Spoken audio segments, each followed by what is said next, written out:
My dear friend, आज हम बहुत ही इम्पोर्टेंट चैप्टर की बात करेंगे सीआरपीसी में, जो है चैप्टर 10।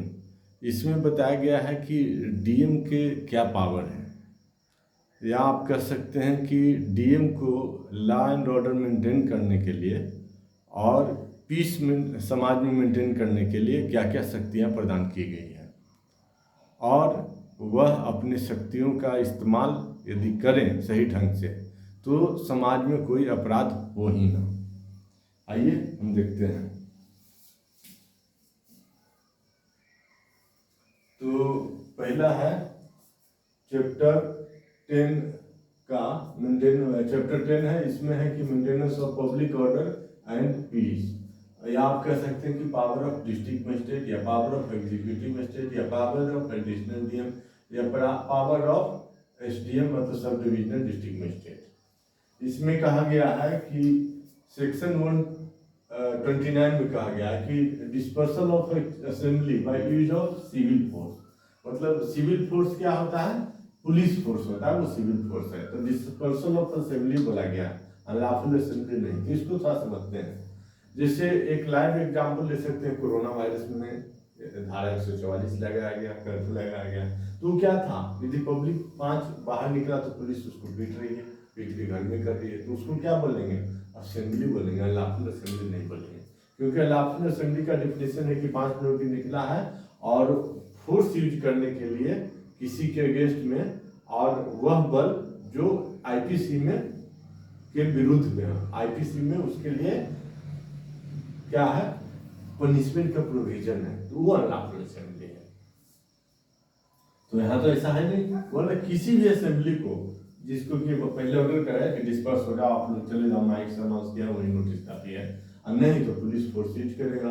अब भाई कौन कर सकता है इसको, एनी एग्जीक्यूटिव मजिस्ट्रेट, मतलब डीएम, एसडीएम, एडीएम कोई भी कर सकता है, या इवन इसमें एसएचओ भी कर सकता है, थाना अध्यक्ष भी ये dispersal of assembly by use of police force कर सकता है। कब करेगा, जब उसको खतरा है कि क्या हो जाएगा, ऑब्स्ट्रक्शन कुछ क्रिएट हो रहा है, इन्वायरेंस क्रिएट हो रहा है, इंजुरी हो रहा है, डेंजर टू ह्यूमन लाइफ हो रहा है, danger to safety of public हो रहा है, राइट फैलने की आशंका है, तो बोले असेंबली को डिस्पर्स करो और पुलिस फोर्स यूज करेगा।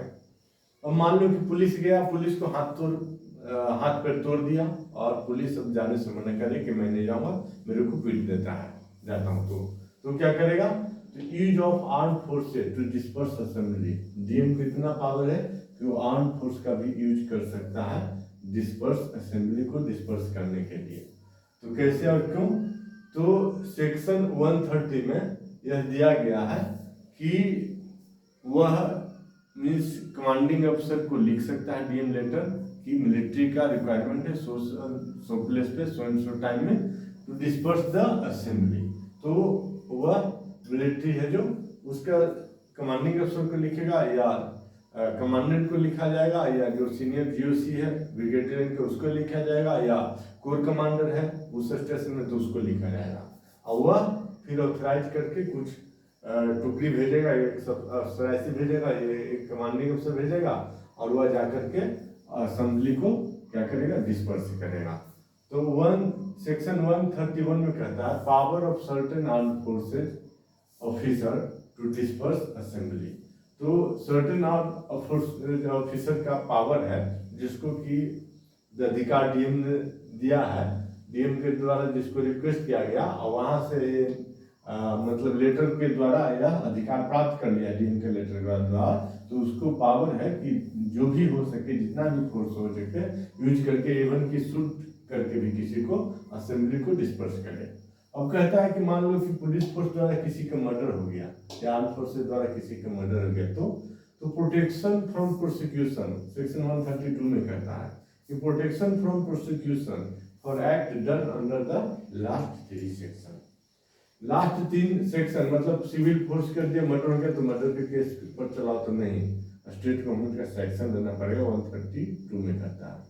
और 130 में आर्म फोर्सेस द्वारा मर्डर हो गया, उस पर मर्डर का केस चलाओ तो नहीं, सेंट्रल गवर्नमेंट का परमिशन लेना पड़ेगा केस चलाने के, 132 में कहता है। फिर 131 कहता है सीओ पर उसके अफसर आईसी पे केस चला 8% के मर्डर के लिए तो नहीं, उसके लिए भी सेंट्रल गवर्नमेंट का परमिशन लेना पड़ेगा या प्रोसिक्यूशन के लिए उसको सैंक्शन लेना पड़ेगा। ये ऐसे भी आप वर्ड का यूज कर सकते हैं। वर्ड यही है कि sanction for prosecution from central government. यदि आर्म फोर्सेज है तो सेंट्रल गवर्नमेंट का, और यदि पुलिस फोर्स है तो स्टेट गवर्नमेंट का सैंक्शन लेना पड़ेगा, यानी परमिशन लेना पड़ता है, और वो परमिशन देता नहीं है। उसके बाद चलिए सेक्शन 133 में बोलता है conditional order for removal of nuisance. इसमें बोलता है कि न्यूसेंस क्या है, आप किसी के प्राइवेट राइट को, इंजॉयमेंट ऑफ प्रॉपर्टी को, लिबर्टी को, सेफ्टी को, लाइफ को मीन्स इन्वाइट कर रहे हो, उसमें ऑब्स्ट्रक्ट कर रहे हो, इंजुरी कर रहे हो, हार्मफुल कर रहे हो, तो न्यूसेंस है। और वो न्यूसेंस को हटाने का अधिकार किसको है, डीएम को। डीएम ऑर्डर करेगा, कंडीशनल ऑर्डर का मतलब इतना फोर्स यूज करके जाके उसको जितना फोर्स यूज करना चाहिए उतना फोर्स यूज करके उस न्यूसेंस को हटा दो। ये कहाँ लिखा हुआ है 133 में। आप कहाँ एप्लीकेशन लगाएंगे, डीएम के बाद। 134 में बोलता है service of notification of section 133। पहले वो नोटिस देगा जो न्यूसेंस फैला रहे उसको, नोटिस से नहीं मानेगा तो उसको मीन्स सिविल फोर्स यूज करेगा, सिविल फोर्स नहीं मानेगा तो मिलिट्री का फोर्स यूज करेगा, उसको इंक्वायरी भी करा सकता है, उसको 1 महीना के लिए जेल भी डाल सकता है, 6 महीना के लिए भी जेल डाल सकता है। 1 महीना के डालेगा तो ऑब्स्ट्रक्शन, एनवायस, इंजरी करा तो 1 महीना के जेल डालेगा। ह्यूमन लाइफ, पब्लिक सेफ्टी का इंजरी कर रहा है, राइट फैला रहा है तो 6 महीने के लिए जेल में डालेगा। तो इस तरह से पहले क्या करेगा, उसको नोटिस इशू करेगा, नोटिस इशू कर सकता है, नहीं तो डायरेक्ट भी एक्शन ले सकता है। मतलब civil force, military force use करे 1 महीना या 6 महीने के लिए जेल में भी डाल सकता है। अब चलिए सेक्शन 135 जिसमें कहता है कि person to whom order is address to obey order और रिप्लाई सो कॉल्ड नोटिस। जिसको ऑर्डर दिया गया है कि भाई अपने अपने घर चले जाओ, मीन्स असेंबली को डिस्पर्स होने का ऑर्डर हुआ है और वो डिस्पर्स नहीं हो रहा, तो क्या करेगा, तो उसको मतलब यहाँ तो बोला है कि उसको ऑर्डर को फॉलो करना है, और यदि शो का नोटिस दिया तो शो का नोटिस को उसको रिप्लाई करना है। लेकिन वो नहीं करता तो इसका रिमेडी सेक्शन 136 में दिया है कि भाई 188 आईपीसी इन्वोक कर दो। If you fail to obey the order तो 188 ऑफ आईपीसी इन्वोक कर दो। उसमें है डिसोबीडियंस ऑफ ऑर्डर या order cause obstruction, annoyance, injury कर रहा है और उसके ऑर्डर को नहीं फॉलो कर रहे हो तो 1 महीना के लिए जेल में डालो। या डिसोबीडियंस ऑफ ऑर्डर हुआ है, causes danger to human life या डेंजर टू पब्लिक सेफ्टी, या कोई राइट फैला रहा है तो उसको 6 महीने के लिए अंदर डाल दो। जैसे कोरोना में कोई नहीं मारा था, डेंजर टू ह्यूमन लाइफ तो 6 महीने के लिए उसको जेल में डाला जा सकता था। कर्फ्यू नहीं मार रहा तो, या धारा 144 नहीं मारा था, 1 महीने नहीं 6 महीने, यहाँ ज्यादा पावर रखे। अच्छा, अब सेक्शन 138 कहता है कि so called notice if public safety is denied or taken evidence in the manner provided in summon case. कहता है इसमें कि सो कॉल्ड नोटिस दो। हाँ, सो कॉल्ड नोटिस भी डीएम दे सकता है इफ पब्लिक राइट इज क्या होगा, डिनाई हो गया है, या taken evidence in the manner of summon case. तो यदि पब्लिक राइट का डिनाई है तो आप पहले सो कॉल्ड नोटिस दे करके और उसका एविडेंस ले सकते हो, जो एविडेंस उसके फेवर में ले सकते हो। एविडेंस लेने का तरीका क्या है, तो समन केस में जैसे एविडेंस लिया जाता है वैसे एविडेंस लेना है। हमारे आप लास्ट वीडियो को पहले मैं समन केस पर वीडियो बना चुका, उसको आप देख सकते हैं कि समन केस में एविडेंस कैसे लेते हैं, वारंट के केस में एविडेंस कैसे लेते हैं, क्योंकि बार बार तो यहाँ रिपीट करना संभव नहीं, वीडियो काफी लंबा हो जाएगा, इसलिए आप मेरे प्रीवियस वीडियो को देख सकते हैं। तो समन केस में जैसे एविडेंस लिया जाता है एविडेंस ले लो, या आप उसको क्या पब्लिक के राइट को डिनाई कर रहा है तो टेक एविडेंस, आप एविडेंस ले कर सकते हो, या शो कॉज नोटिस उसको इश्यू कर सकते हो। उसको शो कॉज नोटिस के बाद इंक्वायरी में बैठा सकते हो, सिविल फोर्स यूज कर सकते हो, मिलिट्री फोर्स यूज कर सकते हो, 1 महीना की जेल में डाल सकते हो, 6 महीना के भी जेल में डाल सकते हो।